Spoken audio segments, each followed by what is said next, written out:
Sarap-sarap ng panaginip. Sige na, B. Oh, shit!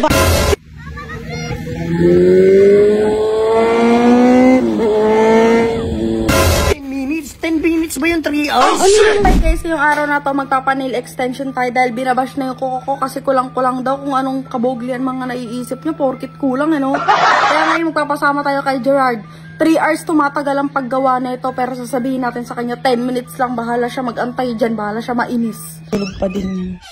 Bobby! B! Hoy! Oh, B! Sama mo na ako magpa-nail extension, binabash na yung kuko ko. Bilis na. Tutulog ako eh. 10 minutes lang yun. Top 10 minutes lang, tapos na. Nakabit na lahat. Ano, G? Sige 10 na. minutes? Oo, 10 minutes lang. Di ka mag-aantay ng matagal dun. Sarap-sarap ng panaginip. Sige na, B. May babae na naman sa panaginip mo. Tara, game? Naliligo ka pa. Oo. Game? Game. Okay. Ayan na siya. Hindi niya alam 3 hours siya mag-aantay. Be, ready ka na, be? Tagal mo. Grabe ka naman. 10 minutes lang naman ako gagawa ng nails. Di mo na nga ako pinaligo eh. Okay na yan, tara. Isang init-init ko. Okay na yan, ang arte mo. Kabahan ka? Bilisan mo na. Nanggising ka pa. Okay na yan. Tapos di pa ako makain. 10 minutes lang naman yun eh. Pag ako magra-rides, bawal. Pag ikaw, papasama ka. Lo, reklamo ka? Reklamo ka? Hindi. Oh, hindi naman pala. Hindi naman sinasabi.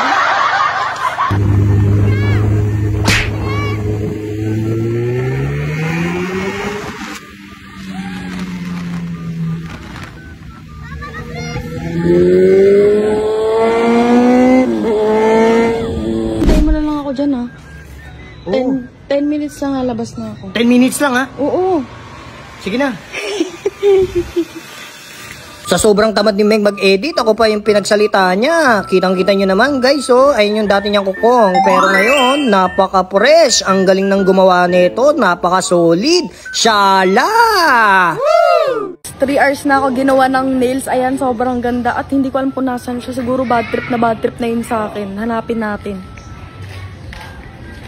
Nakita ko na. Ano ba? Ba't ang tagal mo? Eh, matagal nga pala. Kala ko 30 minutes.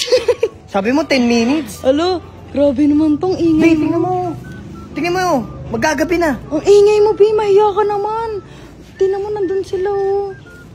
Napaka-ano mo. Sa kanila nahiya ka, sa akin hindi. Akala ko 10 minutes, eh. 10 minutes? Grabe yung ugali na ito, guys, oh. Tingnan mo, ginabi na tayo dito. Ganyan ba yung boyfriend na gusto nyo? Ako bad trip ka eh. Lo, ang sama ng ugali. Ako pa masama ugali. Tingnan mo, ang ganda nga ng gawa nila, oh. Ayan, oh. Tara na. Grabe. Galit talaga siya, guys. Tingnan mo, oh. Grabe ka, Bi. Sumisigaw ka sa harap ng mga gumawa sa akin ng nails. Eh, be, kasi sabi mo 10 minutes. Hindi 3 hours. Eh, bakit ka kasi sumisigaw? Pwede mo ko kausapin ngayon. Napakasama mo. Sabi mo 10 minutes. 10 minutes ba yung 3 hours? Ano na lang sasabihin ng mga nail tech doon, ha? Wala akong pakialam, be. Grabe ka. Ikaw, grabe ka. Pag ako nagra-rides, bawal. Pag ikaw pwede, papasama-sama ka pa, nakita mo, sarap-sarap ng tulog ko. Grabe ka naman. Doon ka nga, nababado 3 hours lang naman yun. Di ba isang araw? Hindi, isang araw. Si OA. Okay. Ako pa, okay. OA mo. Be, ka na magalit, Be. Be, ano ba? Sige na, Nananahimik pa nga paisahin ako na dito. lang kita. Oh, paisahin na lang kita. Nananahimik ka na lang. Tara na. Lo, nakangiti. Wala pala yung 3 hours na yun pag ano, no? Okay na? Bakbak na. Favorite ko yan. Uy, babe. Busy-busy ka dyan.